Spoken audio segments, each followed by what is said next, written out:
तो आप देख रहे हैं तस्वीरों में प्रधानमंत्री अपना भाषण समाप्त करने के बाद लाल किले से नीचे उतरकर सामने बैठे लोगों के बीच जा रहे हैं। आज़ादी का अमृत महोत्सव मनाया जा रहा है आज, और तमाम लोग जो नीचे थे उनके बीच इस वक्त प्रधानमंत्री जाते हुए आपको दिखाई दे रहे हैं। जो वॉलंटियर्स होते हैं, जो छोटे छोटे बच्चे आते हैं आज के दिन, सैनिक होते हैं, उन सब के बीच प्रधानमंत्री जाते हुए। और आज जैसे हमने आपको ये भी बताया था कि कई विशेष तबकों से लोगों को बुलाया गया, यहाँ तक कि जिन लोगों ने कोरोना काल में मॉर्चरीज में काम किया उनको आज खास तौर पर आमंत्रित किया गया था इस अमृत महोत्सव के जश्न में शामिल होने के लिए। आंगनवाड़ी कार्यकर्ताओं को बुलाया गया। और ये देखिए बच्चों के बीच अब जा रहे हैं प्रधानमंत्री।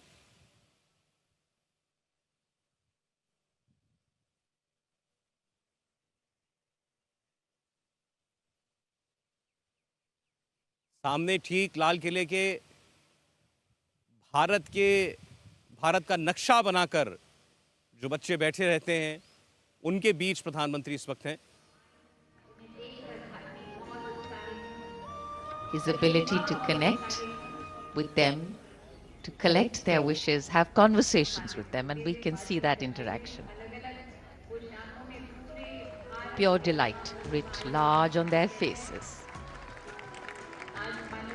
प्रधानमंत्री जिस भाव से इन युवाओं से मिले हैं और जब भी यहाँ आते हैं और इन छात्रों और युवाओं से मिलते हैं, छात्रों और नौजवानों से मुलाकात कर रहे हैं प्रधानमंत्री इस वक्त। अब देखिए कैसे उनके साथ इंटरैक्ट कर रहे हैं पारंपरिक वेशभूषाओं में ये नौजवान। और शायद एक तस्वीर भी जो है उनके साथ लेने की कोशिश हो रही है। शायद कुछ अलग तरह की गतिविधि। अच्छा नहीं, उनसे नृत्य करने के लिए कहा प्रधानमंत्री ने। So the energy being translated literally into dance.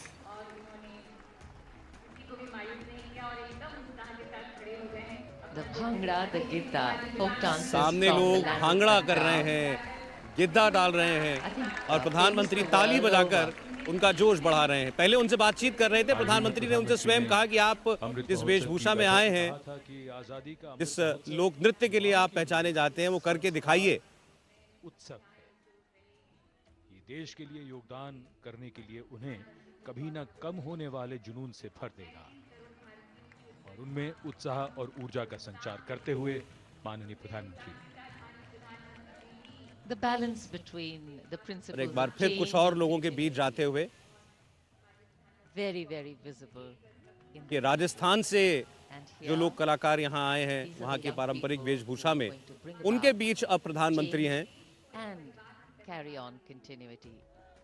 Change which brings in fresh ideas, helps us keep pace with the times and takes into account और newer ये sensibilities and needs. हर बार हमने पिछले 9 वर्षों में देखा है इसी तरीके से अपना भाषण समाप्त करने के बाद जब वो नीचे उतरते हैं तो ऐसा नहीं कि सीधे अपने कैवलकेड में बैठे और यहाँ से चले गए।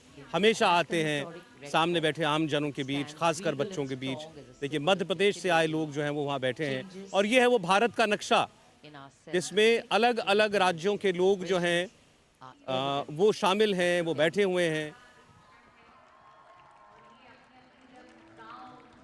खूबसूरत तस्वीरें इस वक्त आप देख रहे हैं लाल किले से। एक करके देश के सभी राज्यों से गुजर रहे हैं महाराष्ट्र, माननीय प्रधानमंत्री जो मानचित्र बनाया है एनसीसी कैडेट्स ने। एनसीसी कैडेट्स ने जनरल साहब एक नक्शे के स्वरूप बैठकर भारत का नक्शा दिखाया है और उसमें जहां जो राज्य है वहीं के वेशभूषा में लोग बैठे हुए हैं। तो ऐसे एक एक राज्य के लोग पीछे से गुजर रहे हैं। एक बार जी देखिए, एनसीसी का जो है स्लोगन बच्चों का है, हम सब भारतीय हैं, वी आर ऑल इंडियंस। वेशभूषा अलग, भाषा अलग, संस्कृति अलग, लेकिन है हम सब भारतीय। That is the best part, unity in diversity. हर राज्य अनेकता में अपने एकता। पारंपरिक नृत्य के लिए प्रसिद्ध गुजरात का गरबा। गुजरात का गरबा भी किया गया वहां पर। जनरल बख्शी साहब ने बहुत बढ़िया बात कही कि जिस तरीके से आज हमारे प्रधानमंत्री ने हमारे सैनिकों को सैल्यूट किया और 5 संकल्प दिए। मोदी जी, मुझे उस दिन का इंतजार रहेगा जिस तरीके की सैल्यूट आपने हमारे आज सैनिकों को दी है, उसी तरीके की सैल्यूट आप भारत की नौकरशाही को दे कि वो ब्राउन साहिब की मानसिकता से बाहर निकल करके देश की जनता का आप नौकर अपने को समझे, तो उस दिन देश का भ्रष्टाचार और सारी समस्याएं समाप्त हो जाएंगी। मेरा आपसे निवेदन है कि जिस गुलामी की मानसिकता को अंत करने की बात आप कर रहे हैं, उसकी शुरुआत करिए। राजपथ का नाम बदल करके, राज जा चुका है, राजपथ का नाम करिए स्वतंत्र भारत पथ या आजाद हिंद पथ। तो राज की जो दिल्ली से जो राजपथ कह के अब गुलामी की मानसिकता राज की दिखती है, वो खत्म होगी इसके अंदर निकल करके आने की। और एक सबसे बड़ी चीज विकास पे मोदी जी इस बात पे निर्भर करती है कि योग्यता के अनुसार आज स्पेशलाइजेशन के जमाने में नौकरी दी जाए। मेहरबानी करके अगर आर्कियोलॉजिकल सर्वे के अंदर हमने अपनी विरासत को आगे बढ़ाना है, तो आर्कियोलॉजिकल सर्वे का डायरेक्टर किसी आर्कियोलॉजिस्ट को बनाइए, नौकरशाह को नहीं। नेशनल म्यूजियम का डायरेक्टर किसी म्यूजियोलॉजी के आदमी को बनाइए, नौकरशाही को नहीं। इससे जब तक आप बाहर नहीं निकलेंगे, इस देश को विशेषताओं के हिसाब से देश में उन अपॉइंटमेंट नहीं होंगे, हमारा विकास का मार्ग आधा रह जाएगा। और इतनी देर तक प्रोफेसर साहब, आप कह रहे हैं कि जिस गुलामी की मानसिकता की या उसके जो अंश बाकी रह गए हैं देश में, उस जिनसे दूर, जिनको नष्ट करने की बात प्रधानमंत्री ये जो लाल फीता शाही मिनिस्ट्री ये उसी में से एक है जी, कि डेस्क ऑफिसर ने जो लिख दिया वो चलता चला जाता है, जो अंग्रेजों के जमाने में होता था। ये क्या तमाशा है? ऊपर से भी सोच नीचे आनी चाहिए। और हर आईएएस, अब माफ कीजिए, मैं बहुत सम्मानित अधिकारी भी हैं, बहुत ईमानदार अधिकारी भी हैं आईएएस पे, लेकिन आईएएस अधिकारी हर चीज नहीं जानता।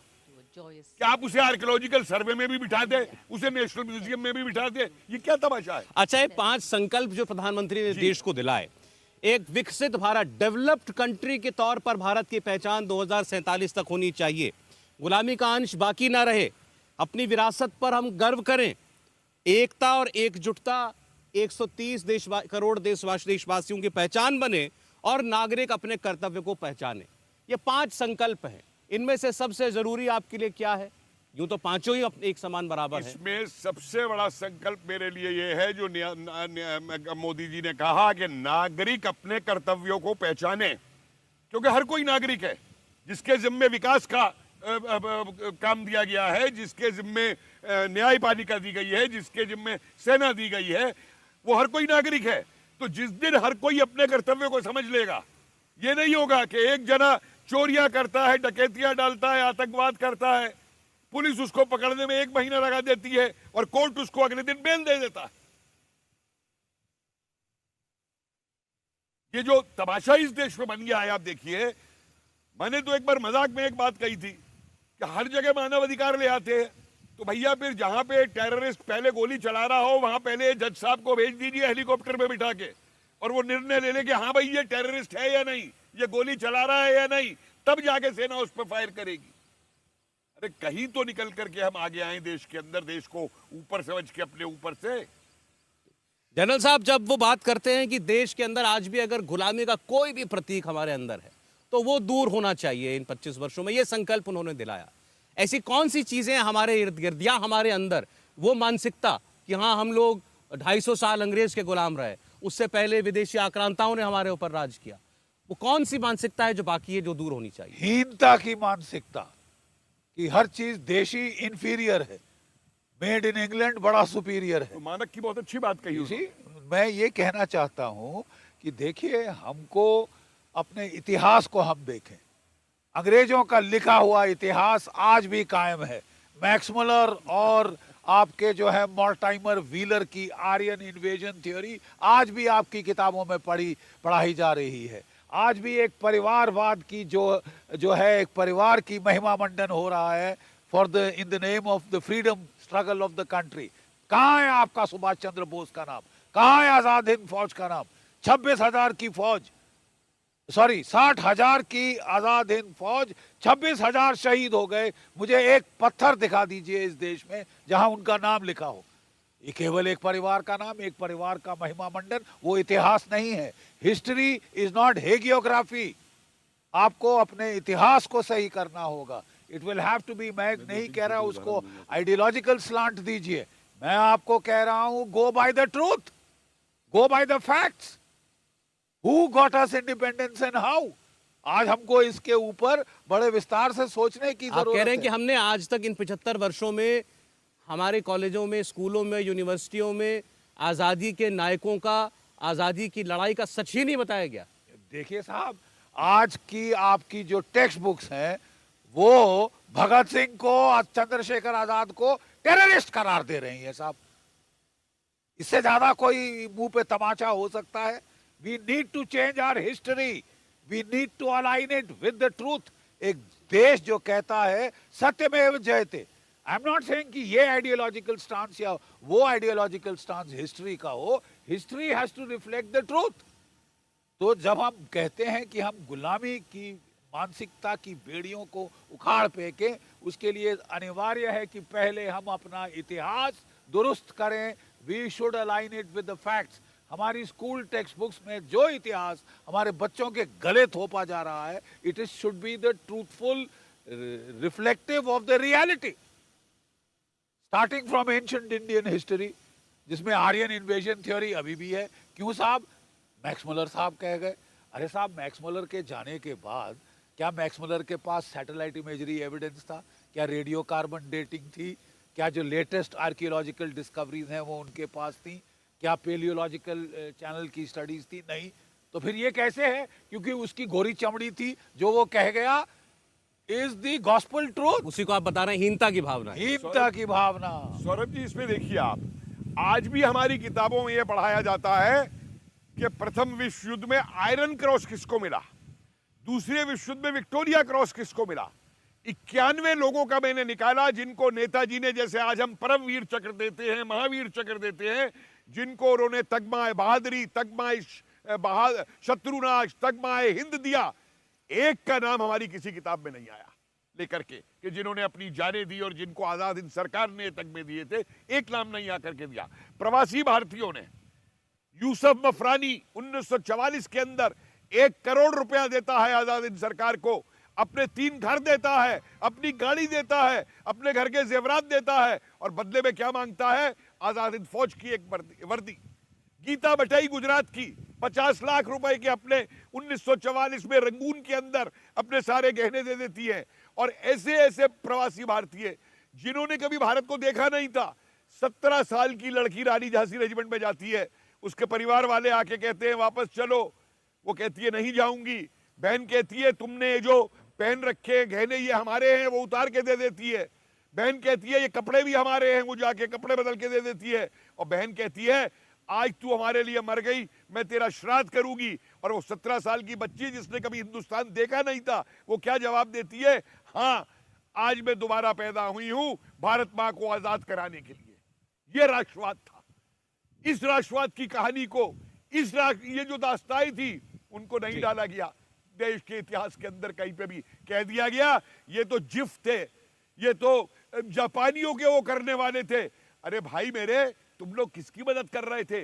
उस चर्चिल की जिसने 10 लाख बंगाल, उड़ीसा और आसाम के लोगों को मैन मेड फेमिन से मरवा दिया था, तुम उसका साथ दे रहे थे। और नेताजी के लिए कहती हो कि ये बिक गए थे जापानियों को और हिटलर को। प्रोफेसर साहब, मैं आता हूं आपके पास दोबारा। इंडिया टीवी हर वक्त हर जगह डाउनलोड करने के लिए सर्च करें India TV news Google play store या ऐप स्टोर पर।